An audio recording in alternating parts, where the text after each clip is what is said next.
अस्सलाम वालेकुम की हाल चाल है। उम्मीद करते तुसीं सारे बहुत वधिया होवोगे। तो अज असीं बनाने जा रहे हैं जी सरसों का साग। सरसों का साग नूं मैं कट के ते इहदे च पालक जिहड़ी है कट्टिए, नाले 1 किलो साग से आधा किलो मैं पालक पाई है। इन्हां दोनों चीज़ों नूं कट के वॉश करके मैं चुल्हे ते रखता पक्कण वास्ते। ते इहनूं असीं हुण चंगी तरह गलावांगे। बड़ी जल्दी जिहड़ा सरों का साग तैयार हो जाता है। तो तुसीं मेरे नाल रहिओ, पूरी वीडियो वेखिओ एंड तक। तो वेखिओ असीं किड्डी जल्दी किड्डी तेज़ नाल झटपट मज़ेदार जिहड़ा सरसों का साग है वह बना के तैयार करांगे।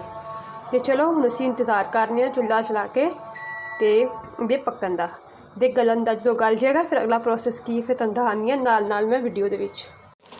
हमारा जो साग है वो देखिए पकना स्टार्ट हो गया, नीचे भी बैठ गया। अब मैं इसको सब चम्मच चला के सारा मिक्स कर दूँगी। देखिए जी साग जो है वो पकना स्टार्ट हो गया, मैंने चम्मच चला के इसको अच्छे से मिक्स कर दिया।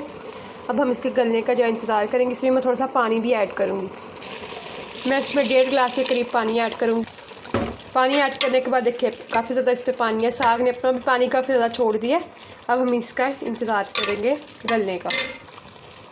देखो जो ऑलमोस्ट पौना घंटा हो गया साग में पकदे तो 60% साग जोड़ा गल गया। हुण असीं इस स्टेज सब्ज़ मिर्चां जिहड़ियां ने वो पा दांगे। सब्ज़ मिर्चां थोड़ा ज़्यादा तादाद च पैंदियां ने साग च। असीं फिर उन्होंने चंगी तरह गलावांगे। साग जोड़ा साडा बिल्कुल गल गया, गल के बिल्कुल तैयार है। यह मेरे को आटा मैं पानी च घोल के रखिया सी, इहदे विच मिक्स कर देंगे। आटा ते पानी मिक्स करके विच पा देंगे साग थोड़ा जिहा थिक करने वास्ते। बहुत ज़्यादा भाप उड़दी पई है, थोड़ा दूरों वीडियो बनाऊंगी। फ्लेम फिर हाई कर लेंगे तो आटे नूं पकावांगे चंगी तरह असीं साग में। हुण चंगी तरह आटे नूं पका लांगे।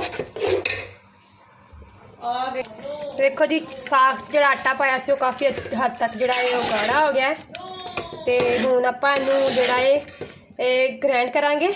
मैं तो ग्राइंडर मशीन च पा के इहनूं ग्राइंड करांगी। तुसीं कोटने नाल इहनूं कोट भी सकदे हो। साग जिहड़ा है उन्होंने मैं ग्राइंड करके रख लिया। हुण साग नूं असीं तड़का लावांगे। घ्यो जिहड़ा मैं फ्राई पैन च पा के रखता है, इहदे मैं प्याज पावांगी। प्याज नूं थोड़ा फ्राई करांगे इसकी अच्छी तरह का कलर जिहड़ा चेंज होइए। प्याज हो गया तो ये मेरे को अदरक लसन चॉप्ड मैं पा दांगी। तो सब्ज़ लाल मिर्च मेरे को वो भी पा दांगी। चंगी तरह करांगी फ्राई। तड़का जिहड़ा है वो साडा बन के तैयार है। असीं फौरन पावांगे साग ते इहनूं करांगे मिक्स के तरीके दे नाल।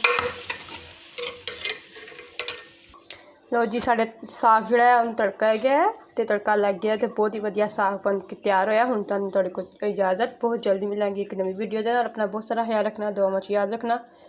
अल्लाह हाफिज़।